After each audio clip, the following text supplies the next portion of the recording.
Hello. Have you ever wondered what would happen if your siblings died because they killed each other in a battle and you wanted to bury them, but the king said no? Well, if you do, then this is the place for you. Welcome to the review for Antigone. Come on. Antigone. Antigone. Antigone. Alright, let's get down to business. Welcome to my video. If you're watching this is either for a grade and or blah blah blah. Anyways, welcome to it. Let's begin, shall we?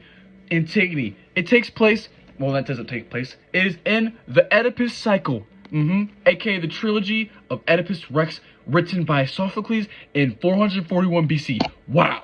Isn't that incredible? Over 2,000 years ago, and we're still talking about a guy who wrote this. Incredible. And this work of art is in fact extremely incredible. That's why we are here talking about it. So let's begin. The plot. What the heck happened? Well, as you just heard, two brothers fought, they died. Well, okay. Well, can we get to Antigone? Because this is clearly not Antigone. This is about two brothers who died. You're right. This is beforehand, and it's important to know because without these two brothers who fought and died for the power of king, this all wouldn't have happened. Well, it happened, and now here we are. So, after the two brothers fought, they died, of course. And one brother was already king, aka Oedipus. And the other brother, Polynices, was not king. But they told each other they would switch power just cuz. But they didn't. Pete's the reason why they killed each other. Aww.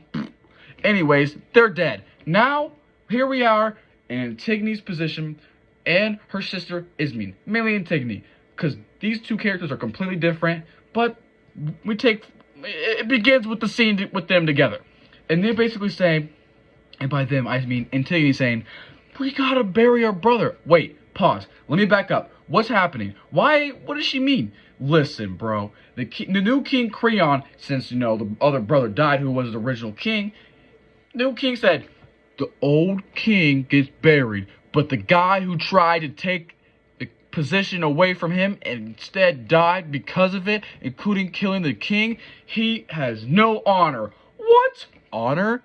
Keep that in mind. That's a theme. We'll come back to that soon enough. Anyways, where was I? So, one brother is buried and the other is not. One has high honor, the other does not. And that's because the new king, Creon, who was a big character, keep him in mind, said no. What? Alright, fine. Antigone is not happy with that. Therefore, she says to Ismene, let's go bury our brother. Ismene's like, no, we gotta follow rules. You already see it? The foils. The foils between Ismene and Antigone are incredible. It is so clear, just cause. We'll get to it later. Anyways, where was I? Antigone's like, alright, fine, I'll do it myself. So she does. Next thing you know it, King Creon, he's mad. So, what does he do? He catches her. And by he, I mean the guards he set out there that failed the job the first time. But that doesn't matter right now. They find out it was Antigone. Oh no. It's Antigone. What? It is what it is. She was supposed to follow the law, but she didn't. So King Creon sends her to death. What? No! But Haman, aka Antigone's fiance, is like, Dad, you know, like, I love you, I want to respect you and all, bro, but like, come on, that's my fiance. And his dad, Creon's like, what? No, listen, no. And so they get in an argument, and Haman leaves, but Creon's stricken by what his son said. So he's like, you know what? I won't kill her. Instead, I'll send her somewhere where she'll die by herself. So he sends her to get buried alive. aka just buried. Keep that in mind. Burial and buried is a huge and repetitive thing being brought over and over again. Anyways, where was I? This guy named Tiresias, aka a blind man. What? What blind man? He must see the future. You're right. But we don't know that yet. So anyways, he's like, Creon, you gotta chill, bro. You know, let Antigone bury her brother, bro. And he's like, no, I'm king. I get to do what I want, whenever I want, however I want. And bro's like, oh yeah? Alright, bet. See what happens next. Your whole family's gonna die and everyone you love. Yeah, right, I'm king. Anyways, Next thing you know, oh my goodness. Sorry, let me rewind it also again. Creon, when he catches Antigone, he brings in Ismene and says, Antigone, your sister's gonna die with you. And Antigone's like, what? No, she didn't even do nothing. And Ismene's like, don't worry, I got your back. But no, he doesn't kill her, just cause. Anyways, let's get back to where we were before. Just keep that in mind. Anyways, skip to the good part where Creon thinks everything is fine. Next thing you know, it ain't. Alright? Wow. Wow, we're getting all these characters. We're getting Eurydice, aka the Queen, aka the wife to Creon. We won't worry about that just now, because guess what? Something bad has happened. Haman has went to the burial of Antigone, and she's dead. What? Dead? She died getting buried, but not really, because she was in a cave, but she killed herself in the burial? What? Why? Haman doesn't care. He's like, no, my love. He kills himself. And then guess what? Once the mom of Haman finds out, the wife of Creon finds out, the queen of Thebes finds out, she kills herself. You know what that means? Everyone that Creon loves is dead. All because he didn't put his pride, that's the theme, aside. So next thing you know, Creon finds out everything that's happened and is just struck by like, what have I done? What? And that's where it ends. Super duper sad. But can you feel bad for the guy? I don't know. Now let's get into some topics here, shall we? The themes that I already brought up. Let's talk about them. Honor, burial, and pride. Honor, come on. Antigone wanted to honor, she wanted to honor her brother.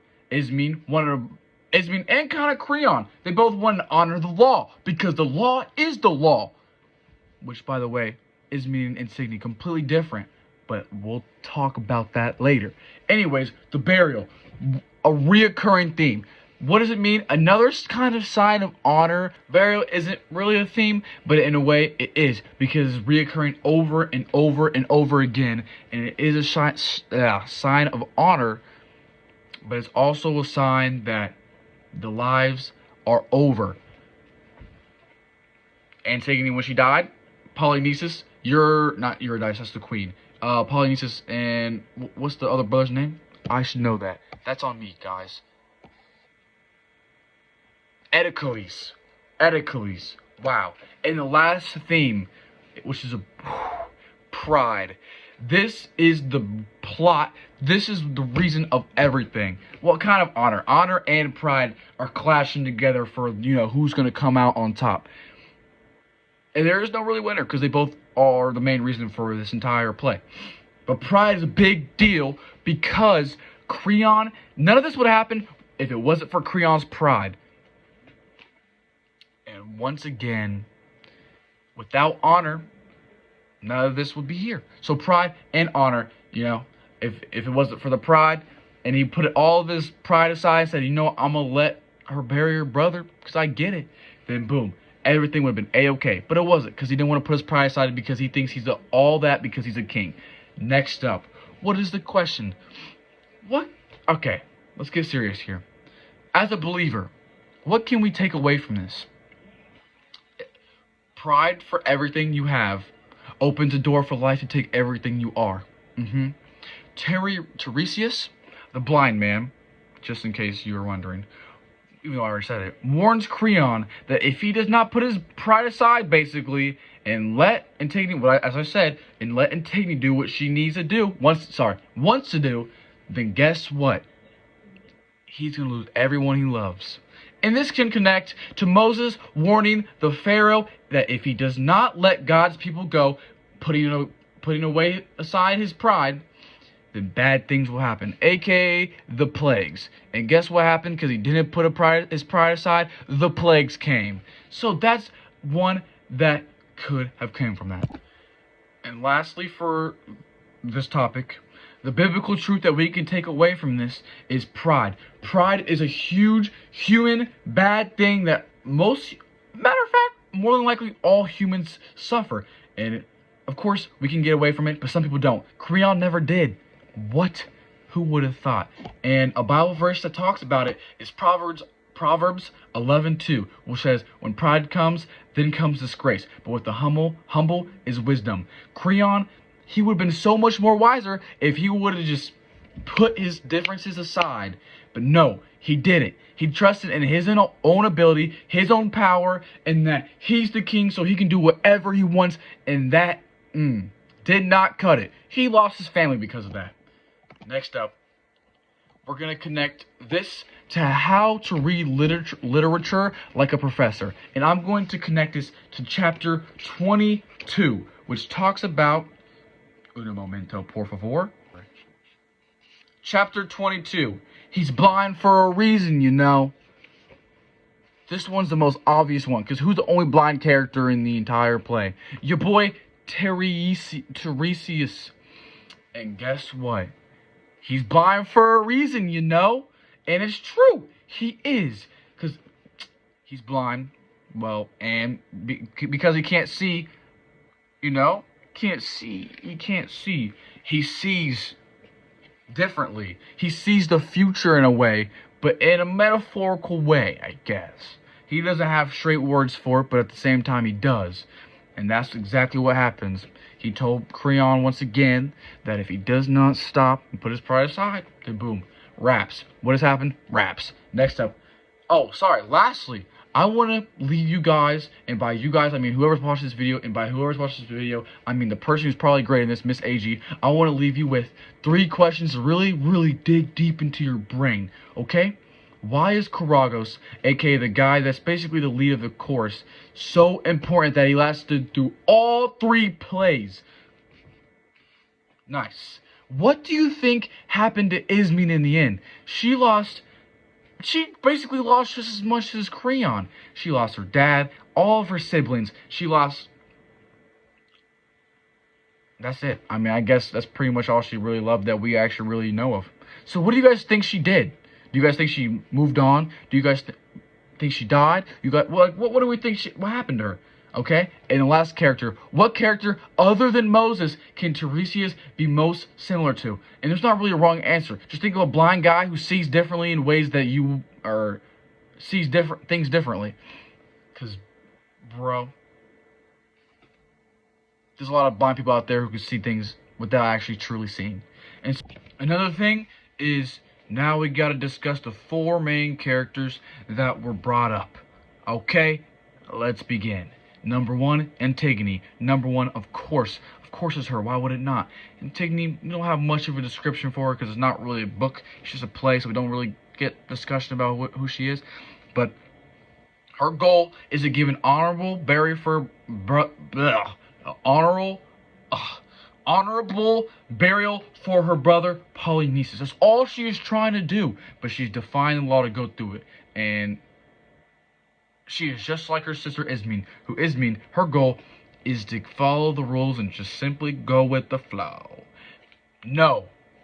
These 2 characters are direct foils for each other because one, aka Antigone, does not want to follow the rules. She wants to do what she thinks is morally right. While Ismene, she doesn't really care. She says, you know what, they say we shouldn't do it, so let's not do it. And that's how they are. Other reasons, it's just... Actually, there are no other reasons. That's just it. Next up, Creon. His goal, hold a powerful and strong hand over Thebes. Now, what this means is he's trying to just have everyone, you know, respect that his laws are the laws. And with that, he's very rule-driven. And eventually, he becomes extremely prideful. Because he really isn't, but he kind of is, you know, in the beginning, but later he does become even more. And then the last person I put was Haman, because he was cool with everything emotionally wise, but then he was so distraught with what his father said to him and that his fiance was gone, and so he killed himself. But his goal was just to keep peace between his father and his fiance, and everything like that broke the second the king wouldn't put his pride aside. So guys, And by Mrs. AG, I mean actually whoever's watching this. I just want to say thank you for watching and have a blessed night. And thank you to a TikTok that reminded me to get this project done, because if it wasn't for that, I would have completely forgotten and went to sleep without doing this, and my grade would have flunked. So thank you. Have a blessed day.